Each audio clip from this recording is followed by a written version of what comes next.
આગામી સ્થાનિક સ્વરાજ્યની ચૂંટણીમાં લોકોની માંગને લઈને, લોકોની ઈચ્છાને, ઉમ્મીદને લઈને, કારણ કે આમ આદમી પાર્ટી અત્યારે લોકોની ઉમ્મીદ બની ગઈ છે, એને લઈને આમ આદમી પાર્ટીએ નક્કી કર્યું છે કે સ્થાનિક સ્વરાજ્યની ચૂંટણીમાં કોઈ ગઠબંધન કરવામાં નહીં આવે.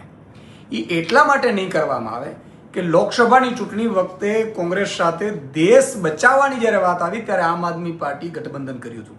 આમ આદમી પાર્ટી કામની રાજનીતિથી ચાલે છે. આમ આદમી પાર્ટી જ્ઞાતિ જાતિ ધર્મ ઉપર નહીં પરંતુ સર્વ સમાજનો, સર્વ લોકોનો વિકાસ થાય, ઉત્થાન થાય અને એના ટેક્સના રૂપિયા આવ્યા હોય એ એના કામની રાજનીતિથી, કામ કરીને એના ટેક્સના રૂપિયાનું વળતર એને મળે એ નીતિથી કામની રાજનીતિ કરી રહી છે.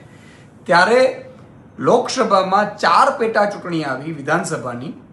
એમાં એવું નક્કી થયેલું કે ભાઈ વિસાવદરની ચૂંટણી જ્યારે આવશે ત્યારે આમ આદમી પાર્ટી એકલી લડશે અને એની બાકીની જે કોંગ્રેસની સીટો છે એ કોંગ્રેસ લડશે. પરંતુ મેં સાંભળ્યું અને પછી આપણે જોયું એમ કે કમલમમાંથી એવું કહેવામાં આવ્યું કોંગ્રેસને કે તમે ઉમેદવાર ઊભું રાખવાના છો તો અમે વિસાવદરની ચૂંટણી લાવીએ. અને 1.5 વર્ષથી ચૂંટણી અટકાવી રાખનાર આ ભાજપ એના માણસને કહીને પાછી હાઈકોર્ટમાંથી પિટિશન પાછી ખેંચાવડાવે છે. અને જે ચર્ચા ચાલી હતી એ જ રીતે કોંગ્રેસે છેલ્લી ઘડીએ ત્રીજી પાર્ટી નથી ચાલતી એવા ફાંકા ફોજદારી કરીને વિસાવદરમાં ઉમેદવાર ઉભો રાખ્યો અને આમ આદમી પાર્ટીને હરાવવાની કોશિશ કરી.